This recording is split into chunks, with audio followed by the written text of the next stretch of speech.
I want to welcome all of our friends who are joining us here today, representatives of the AA and PI communities here in Los Angeles, because every May we celebrate Asian American Pacific Islander Heritage Month, shining a spotlight not just on communities, but on ourselves, on our city, on our diverse achievements, on our contributions, and as I always like to say, on building a city of belonging, a city where we all belong, where we know our history, where we embrace our present, and where we invest in our future.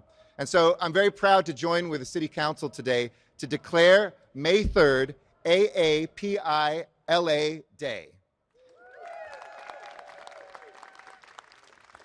And I want to start with a special thank you to my longtime friend, our second press conference in 2 days together, Councilmember John Lee, for driving this proclamation and joining with Councilmember Nithya Ramen as well to lead today's event and the many festivities that will take place, not just today, but throughout the month. So let's give them a round of applause and thank them as well. Thank you, too, to all of our AAPI LA Advisory Board members, our commissioners, our key city employees that are here, leaders in every single department. Some departments are majority AAPI, and the organizations that are supporting this effort. Today we're joined by Capri Maddox, who is the Executive Director of our city's new Civil and Human Rights and Equity Department. We've got Deputy Chief Blake Chow of the Los Angeles Police Department. We've got actor Purvash China, who is here. We've got Young Cheng, the owner of Asia Foods LA, which is sponsoring AAPI LA, so you're all in for a treat. I want to thank Chuang Ho, who is one of the board members of our United Firefighters of Los Angeles, representing our fire department. Longtime friend Carrie Doy, we've done so much together from PACE, the leading or one of the most leading AAPI organizations, not just in LA, but nationally, and I want to thank him for being here. And I know that the last 2 years have been incredibly challenging for all of us. Challenging because we've lived through some of the most difficult and dark days of our city's history. We've had uncertainty, we've had fear, we've had isolation. But for AAPI communities, let's remember, just as we do in the Latino community when we saw a candidate run on our backs, we saw the beginning of this pandemic single out AAPI members of our and our nation's communities, scapegoated in a dark history that draws from our past, an alarming uptick in attacks against AAPI Angelenos, a 76% increase in anti-AAPI hate crimes. And bigotry impacted people's livelihoods too, because at the start of the pandemic, Asian-owned businesses reported as much as an 80% reduction in customers. So this hit people in their pocketbooks, it hit people in their hearts, and often it hit them in their bodies. So to address these and other challenges, to increase representation and opportunity and better support, we created AAPI LA, and I'm so excited about it. LAPD has doubled down on efforts to keep folks safe, putting a focus on outreach and building trust, on recruitment, on promotion, and making sure that Angelenos know how to report hate crimes and hate incidents. We've acted quickly to provide the financial support to many Asian American and Pacific Islander-owned businesses. Since the start of the pandemic, the city has distributed nearly $100 million in direct grants to small business owners to keep them going. And our recently launched Small Business Rental Assistance Program is providing $12 million in grants to eligible businesses to help with their back rent so they can get back in business. And I encourage anyone who's interested to apply because the deadline is this week, May 6th, this Friday. And also through AAPI, we've worked to remove language barriers from accessing so that prevented Angelenos from accessing the city services that they deserve. Executive Order 32, which the Council is also taking up with similar actions, I signed in November, establishing a framework for a much more robust language access program for our city. And My LA 311 is providing interpreter services in over 250 languages. So don't worry if you don't speak English. We are here to serve you no matter what. So I'm so excited to celebrate this month. I encourage people, again, not just to mark history, but make history, learn something new about a community you don't know about, visit someplace you've never been in Los Angeles. It will enrich your lives, it will strengthen us and make it a safer city and a stronger city as well. So with that, let me turn over to Councilmember John Lee. Thank him for his leadership. Oh, Spanish. También en español, yo quiero decir unas palabras muy brevemente también. Esta es una celebración de todas las culturas de Los Ángeles, especialmente en nuestras comunidades asiáticos y pacíficos, porque esas comunidades son integral a la fortaleza de Los Ángeles. Cada día tenemos programas a asistir nuestros residentes de estas comunidades y asistir en maneras materiales, con dinero, con programas, con servicios, porque toda la gente pertenece en Los Ángeles. And with that, let me turn it over to Councilmember John Lee. Did I leave something? Good morning, everyone. I just want to start by saying just how incredibly proud I am to be one of the few Asian people elected to the city council, and to stand before these amazing people, these amazing leaders in our community. You know, growing up in the city for 52 years, when I was younger, growing up in the 70s, I longed to see people who looked like me, people who I could use to see, you know, how get their experience of how they got to where they are today. And, you know, this group of amazing people behind me is doing just that for our younger generation. I appreciate everyone being here, all the cameras. Just want to thank everyone here as we gather to talk about a community that obviously is near and dear to my heart. So as the mayor said, today we proclaim May 3rd as AAPI LA Day. AAPI LA Day is our chance in this city to spotlight the voices of the AAPI community in Los Angeles and beyond. With so much happening in the world, it is easy for us to move on to one issue to the next in a matter of weeks or sometimes in the matter of days. Last year, we were very vocal about the increase in hate crimes towards the AAPI community. And there was a spark that ultimately brought so many communities together in support of what was happening to the Asian and Pacific Islander throughout the country. Not only am I talking about different cultures in the Asian community coming together, but really throughout the city, and I want to say thank you for that. But like countless other issues, once the interest peaks on any type of subject, often the conversation dies down as well. And for the AAPI community, that doesn't mean that the issues we are facing have magically disappeared. For so many of us, the threat and hatred of bigotry and sometimes even violence remains real, and so the need for solutions is also real. AAPI Day is a critical component in our city's response to those very issues. While we are proclaiming today as AAPI LA Day, this initiative extends far beyond the 24 hours and provides a consistent channel to promote the voices and the stories of the Asian American and Pacific Islander community. Only through sharing our collective experiences will we be able to understand that the things that we are facing, we are not facing alone. For so many years, our communities have been separated because of language barriers, cultural differences, making it more difficult for us to stand up as one against those who are unable to even recognize our diversity.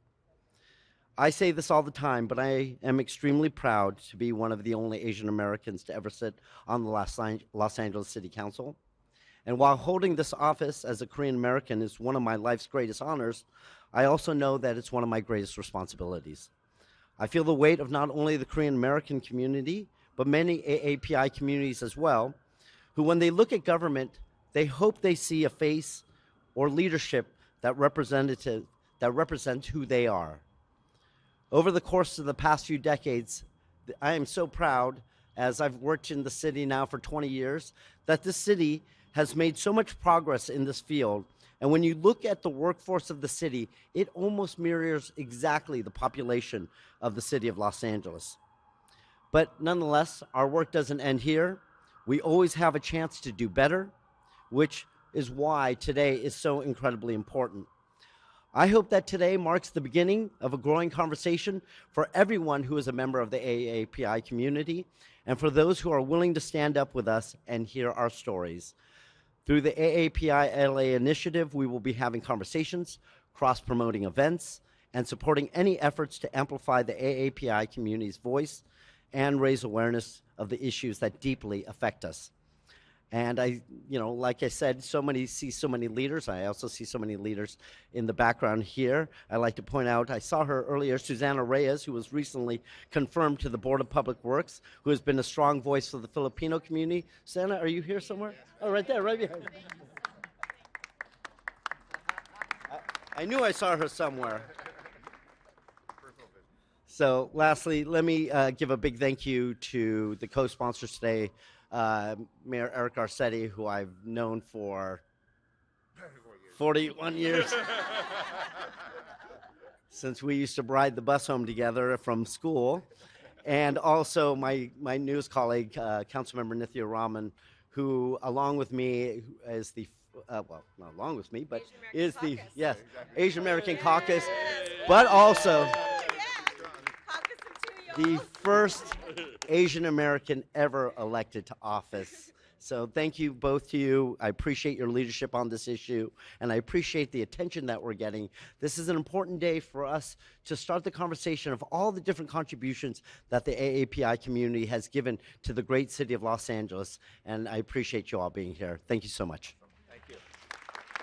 Thank you, Councilmember Lee, and thank you for being a tremendous part of this caucus. We know that the Asian American and Pacific Islander community started in our own country, in Alaska and Hawaii. It spreads within Pacific Islander communities and East Asia and Southeast Asian communities, the South Asian community, Central Asian community. It's such a rich and diverse group of communities, as well as the solidarity between communities. And we're so lucky to have such a strong voice for justice and for fairness in our city, and the representation and the embodiment of that in Councilmember Nithya Ramen. Please welcome her. Hello, everyone. How are you? Good. Yes? Everyone's good? I'm really excited to be here because last year when we did this, we had to do this via Zoom. And can we just get a round of applause for how much better this is? This is so fun. It is such a joy to be here today. And, you know, I, like a lot of women, like a lot of people, I hope, spent last night feeling really heavy with the burden of a potential Supreme Court verdict that seeks to marginalize the rights of millions across our nation. And I was really struggling this morning as I was coming here to really celebrate with all of you, but feeling conflicted about the severity of this moment. But when I look around today, and I'm going to look around, this is so beautiful. I see a group of incredible, dedicated, hardworking people gathered here to reject marginalization. A group of people here standing up to emphatically say, we are here and we are equal and we will work towards that every single day together. So thank you all. This is so meaningful to me. Thank you. And I'm so proud to join my fellow city leaders to officially proclaim, it's written on my notes as May 2nd, it's May 3rd, May 3rd as AAPI LA Day. And if current events have taught us anything, it is not to take this moment of physical, in-present togetherness and solidarity for granted. They are more than just symbolic. They are a commitment to an ethos and a promise to honor our history, but to be better than our past. So thank you all. AAPI LA Day is a commitment from the city of Los Angeles, not just today, but every day, to do exactly that. And as the first South Asian City Council member, this day is especially meaningful to me. As someone who never saw themselves becoming a politician, being able to break that barrier in a city that I love so much, the city that I call home, is an overwhelming honor and a position that I never take lightly. I think about what I can do here every day, and I'm humbled and blessed to be able to do this work. The AAPI community is an essential and vibrant part of this city. No one can deny that, and with this proclamation, we are recommitting to uplifting and amplifying these voices of a historically marginalized community and increasing access to outreach and resources. So thank you all once again. I want to draw attention to one event that we're doing this month, which, you know, we talk about hate crimes, we talk about feeling unsafe in the city sometimes and feeling targeted as Asian Americans walking around, something that I remember post 9/11, something that many Asian Americans felt in the post-COVID era. We are doing a self-defense event on May 15th, so we can come together and acknowledge that there is a period where we're not feeling safe, but we can also say we as a community can stand up against it and equip ourselves with the tools to stand up against it. So I encourage you all to come out. That's on May 15th. Thank you again. Thank you to my colleagues. Thank you to all of you. Thank you. Thank you so much, Council Member. Next, as I mentioned, we have a new Department of Civil and Human Rights and Equity in our city. It's a huge statement of who we are, but it's more than a statement. It is to provide material redress and to make sure that we have the sort of programming to protect people, to make sure that justice is met, and we have an extraordinary angel who leads that in Capri Maddox. Capri? Thank you, Mr. Mayor. It is truly a pleasure to be here to not only mark history, but to make history, and I really appreciate you sharing that. Good morning, everyone, and happy Asian American Pacific Islander Heritage Month. It is my honor to stand along incredible leaders like Councilmember John Lee, Councilmember Nithya Ramen, LAPD Deputy Chief Blake Chow, as well as our esteemed guests, Parvish China and Young Chang. At LA Civil Rights, we are honored to celebrate LA's vibrant Asian American history. And it's because of the fact that LA would not be the city it is without its Asian American heritage. From Filipino town to Koreatown and all the neighborhoods in between, from the entertainment, business, and public service communities, Asian Americans helped build this city and continue to move it forward. It was right here 1 year ago that the LA Civil Rights Department launched the LA for All campaign. We had seen a terrible rise in hate crimes across our city, particularly targeting our Asian Americans, African Americans, Latinos, immigrants, and many others. People were scared to leave their homes or send their grandmothers to the supermarket for fear they would be targeted by hate. So together, we fought back.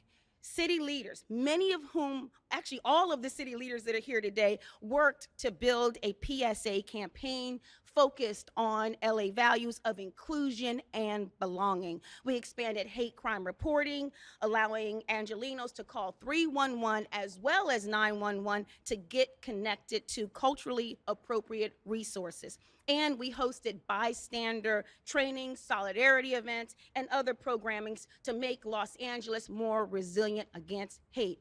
I am proud to report that 1 year later that the LA for All campaign, widely known as LA is for Everyone, is the largest anti-hate campaign in the city's history. It's the largest anti-hate PSA campaign in the city's history. Over 4,200 ad spaces, and it's in 18 languages. LA for Everyone assets have been seen on metro trains and buses, LAUSD schools, the Bank of California Stadium, even the zoo signed on last week, and many other city departments. We recently won an award for from the Los Angeles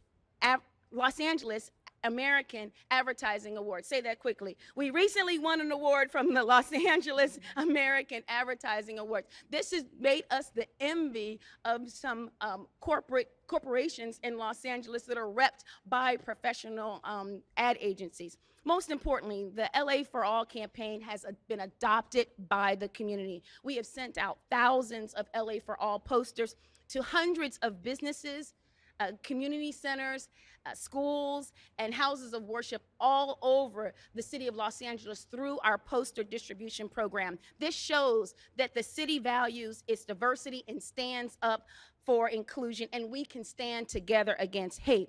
And it all started right here during Asian American Pacific Islander Heritage Month. This is a poster that says LA is for everyone, of course.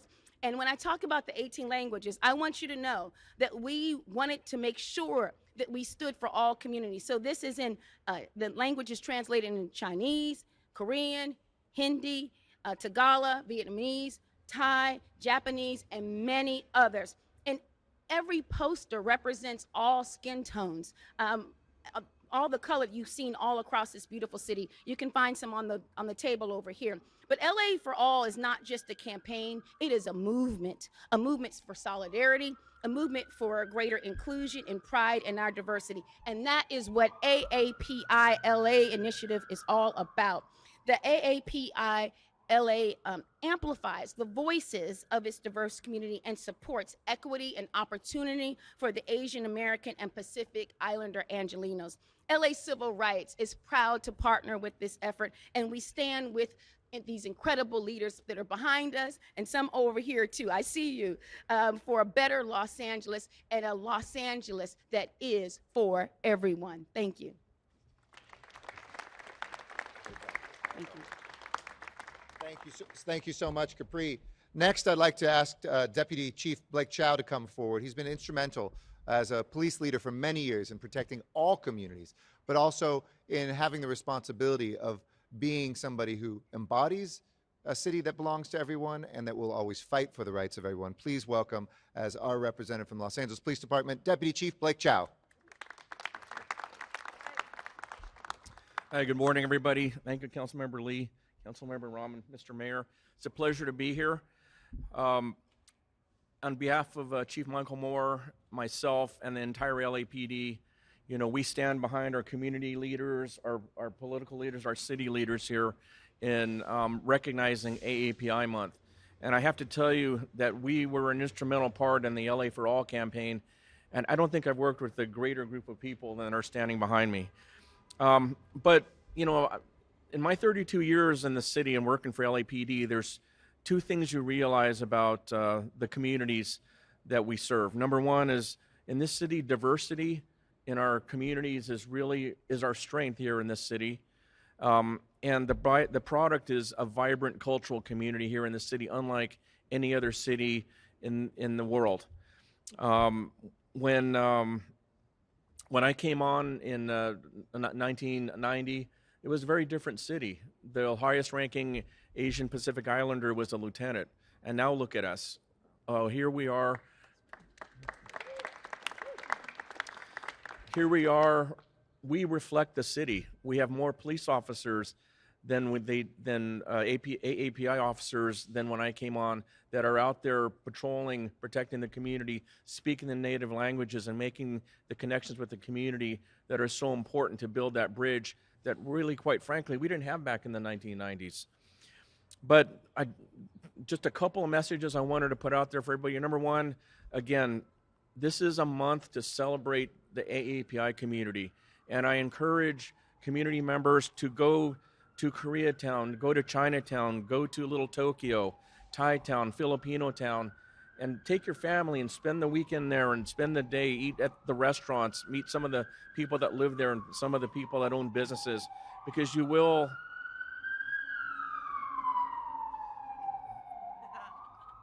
come back enriched.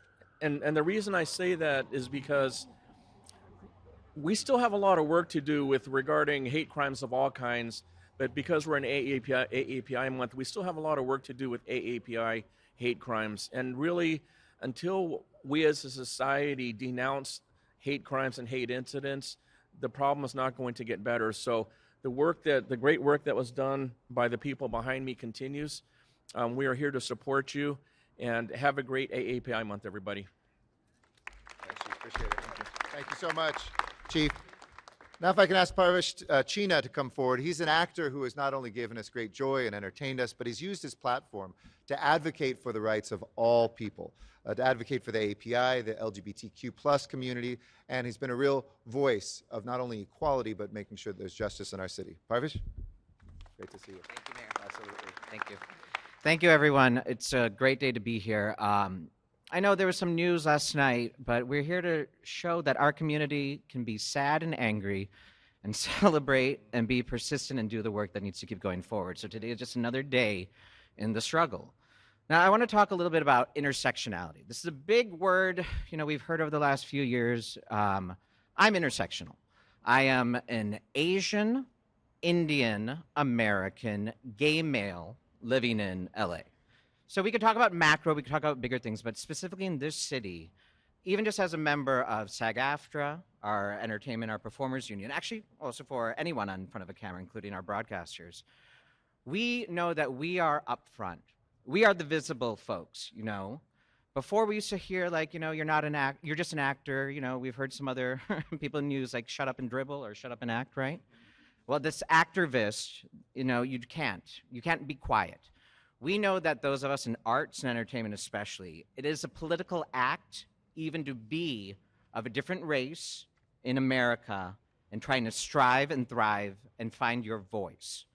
Nithya spoke about like how we didn't see ourselves. We didn't know that we could be the voices of cartoons on Disney, let alone the leads of shows. So what we are here to do is just keep reminding people, use us, use the actors and artists, because we also like being in front of cameras, and we like it when people laugh and clap at us. But as a member of AAPALA, the Asian Pacific American Labor Alliance, and as a member of, again, our different EEOC and Asian Pacific Americans and Media Committees for SAG-AFTRA, we know that when they see us, when they hear us, when they know us, that they can't say that they can't support our rights because they don't see us. Children programming, you're seeing more Asian American stories being told, from features to daily programming. This is very important. I know behind me I have some of our leaders. We have Snehal Desai. We have Michelle Sugihara. Snehal's the artistic director of the oldest theater of color right here in Los Angeles, the East West Players, which is obviously an AAPI artistic organization that does support so much of us nationwide. And then Michelle with CAPE, the Coalition of Asian Pacific Islanders in Entertainment. These are people who are at the forefront for our work. Now, I would be remiss if I didn't mention also my LGBTQIA+ status. We get it all in here. We're all in. It's a big tent in here. We want you to know that it's our trans and our queer kids who are at most risk.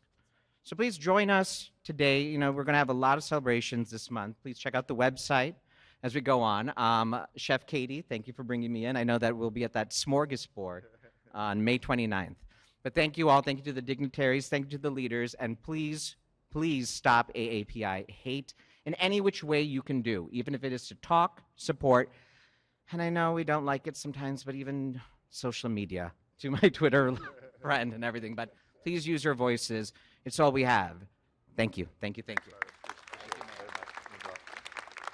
Thank you so much. Next, I'd like to ask Young Chang to come forward. We're so fortunate that Usha is sponsoring AAPI LA. They will have the opportunities to enjoy their noodles at events throughout Los Angeles throughout this AAPI Heritage Month, and at Smorgasbord, which is coming up on May 22nd.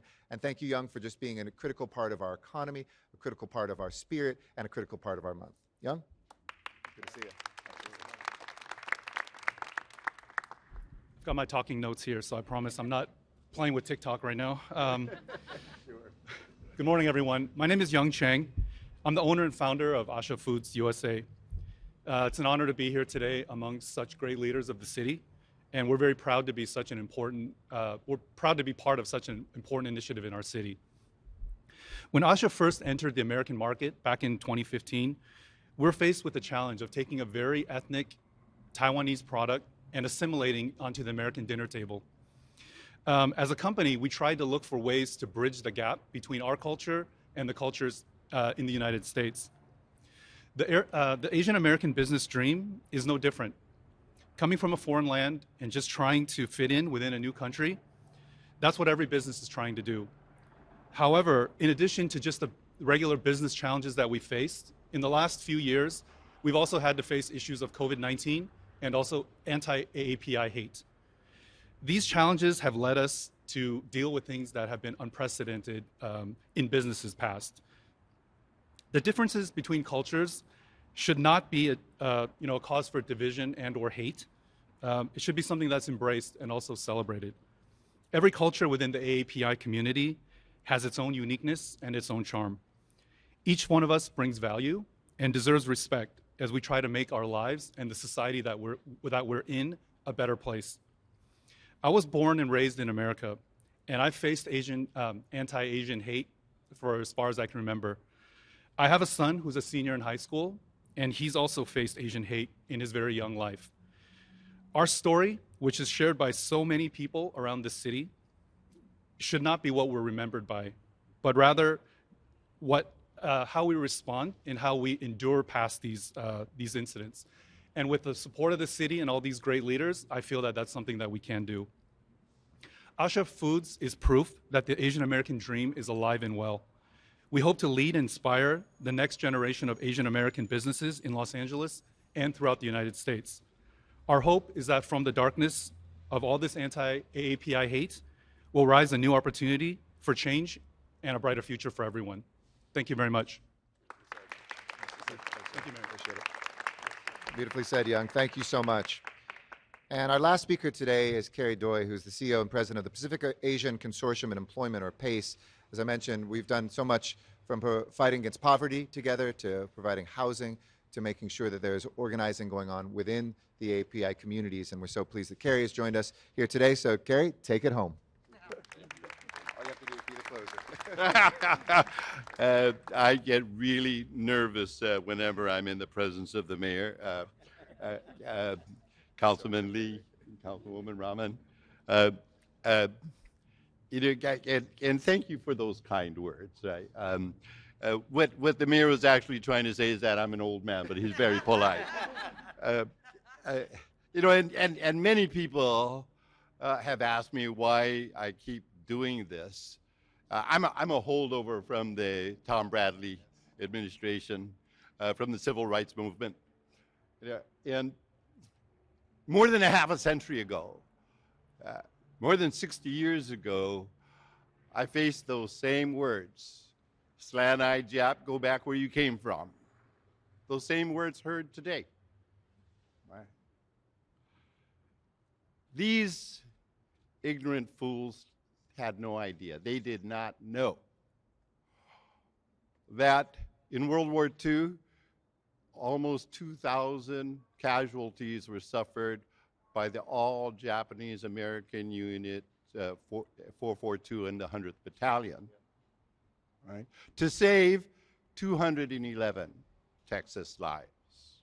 Right? It became known as the Texas Lost Battalion.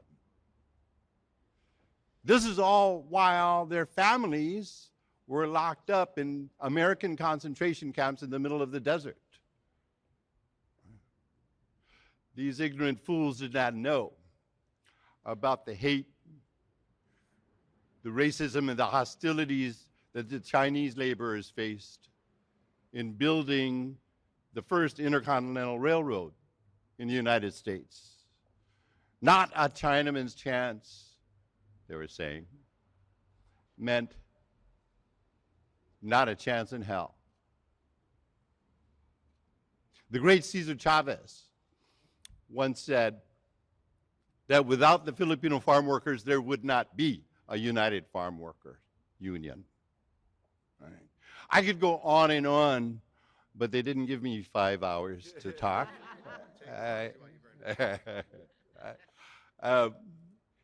But let it just be said that we stand on the shoulders of giants, those that came before us. Right? It's our kuleana. It's our responsibility to carry on their legacy. The work that all of these organizations do is so important, and it is part of that legacy.